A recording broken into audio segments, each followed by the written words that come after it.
Where I live, there is a road that leads to nothingness. I live in a relatively small town that is pretty far away from anywhere else. It's not exactly isolated, but there certainly aren't any neighboring towns. The place and people are nice. Not much too exciting or strange happens here. But there is one thing that is a bit unnerving. The road, not the ways in or out. Those roads are normal. No, there is a pristine dirt road towards the back of town that was seemingly here before the town was. It actually seems like the town was designed around it, like the original builders wanted to be in this location, but stay away from the road. The road isn't on any maps that I've seen, and as far as any of us know, it doesn't go anywhere. Not that we would know even if it did. Strange things happen around and on the road. Maybe they don't seem too bad to someone who spends their time looking for weird shit, but for me, never really encountering anything else, it's just strange, because no one else seems to bother with figuring out what the hell is happening.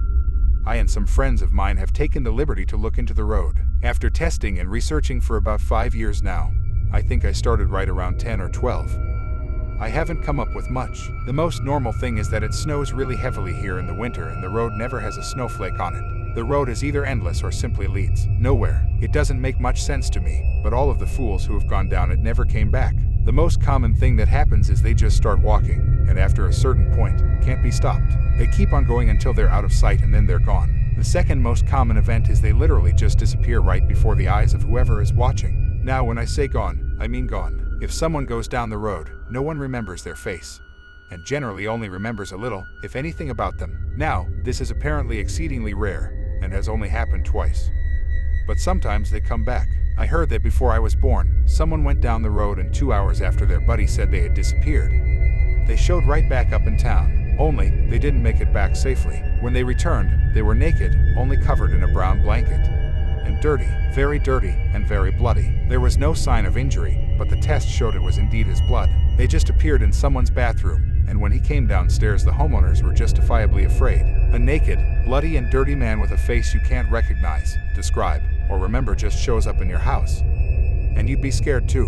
When asked what happened, he just said I was, and then I was not. I hear that after a while, he couldn't take it anymore, and ran down the road again. I'm inclined to believe this is all true, because he supposedly showed up in the house I live in, which is right next to the road. Upstairs there are faint bloodstains. I actually did witness the second occurrence. I was 6, I think, and walked outside one day to get the mail or something. Right in the dead center of road there was a corpse, horribly mutilated. I'm sure I've repressed the memory, because needless to say, that scarred me. Now, those events are only at all dangerous if you actually go down the road. This, on the other hand, is a threat to everyone. Maybe. There is a man who comes to town from down the road about once every month. I haven't done the due research, but I think it's every full moon. He stays about a week. All we know is that he comes up the road and sort of just watches. Other than coming from the road, we haven't the smallest clue where he comes from. He goes by several names, but the most prevalent is Old Man James. I don't know where that comes from, and I usually just call him All Jim. Whenever All James comes around town, it's sort of an unspoken rule that you lock every door and window at night. Every way in, you lock them, and do whatever else you can to prevent someone, perhaps more accurately something, from getting in. I have no idea why. By far the worst thing the road has done to me is lose me 2 friends. Of course, I might have actually hated them beforehand, but the road took them both, so I wouldn't know. They were our lab rats in road experiments. I refuse to call them our guinea pigs because having some, it would make me uncomfortable. Although, guinea pig may actually be a more accurate term. I can't explain it, but I feel like those little potatoes know something. Maybe all this has driven me mad, who knows. The first test subject, we tied a rope around his wrist and had him walk down the road. He dragged a stick and shouted so that when he stopped making noise, and perhaps dropped the stick, we would know that was the road's point of no return. He got there, and the rope was cut. We had a good few meters left, so it shouldn't have snapped. The rope was cut so perfectly by the loop around his wrist so that his hand could slip through without the rest of the rope being disturbed. Our second subject left a much deeper scar in all of us. We had him walk down the road, but this time, we had a life preserver and more rope around him. Somehow, maybe we were just quick enough, we actually got him back. We didn't recognize him. We wrote down a bunch of details around him, so we brought him to his parents. They didn't deny they had a son, but insisted he wasn't it. Eventually we convinced them after explaining our little stunt, and when they couldn't describe their own boy, they reasoned he probably was their son. Shortly after, he developed delusions and was admitted to the hospital.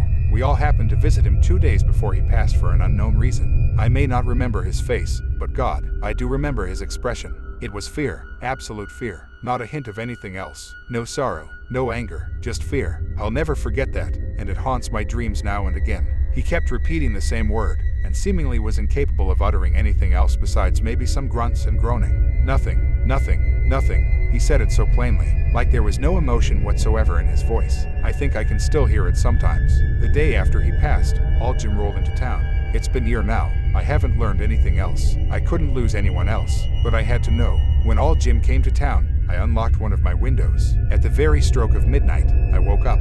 That bastard was dressed in all black and seemed to have a shadow around him. The guinea pigs all chattered their teeth, a sign of immaterialness and anger. His smile would make the devil himself afraid. He asked me, "Are you ready?" Before I could answer, I found myself on the road. I crossed the point of no return.